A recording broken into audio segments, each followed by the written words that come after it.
This video we can explain how import purchase process happening in Excellon. Just go to vendor. We had separate section for the import purchases. First we can create the import performa invoice.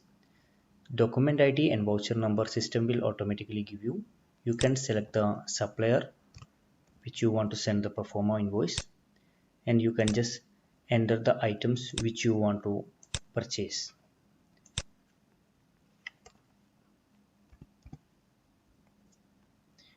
If it's a different currency, you can select the currency from the currency master.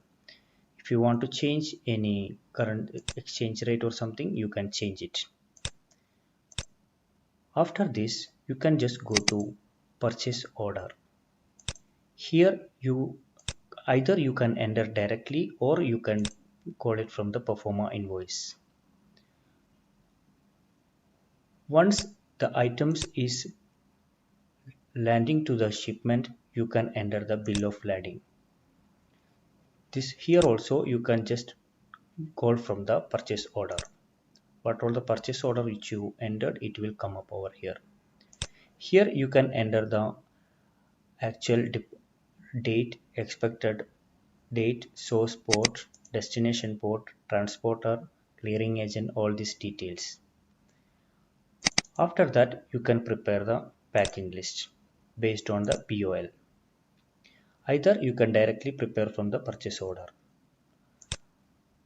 After that, once you are receiving the material in your store, you can enter the import goods received note. Here you can refer the packing list, or else you can refer the purchase order.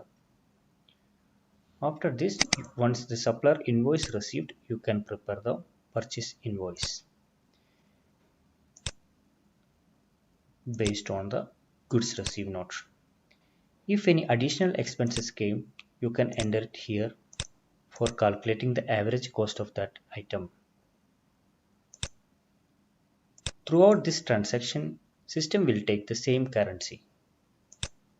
Once you save, it will be calculated automatically the cost of this particular item with respect to the landing cost. Thank you.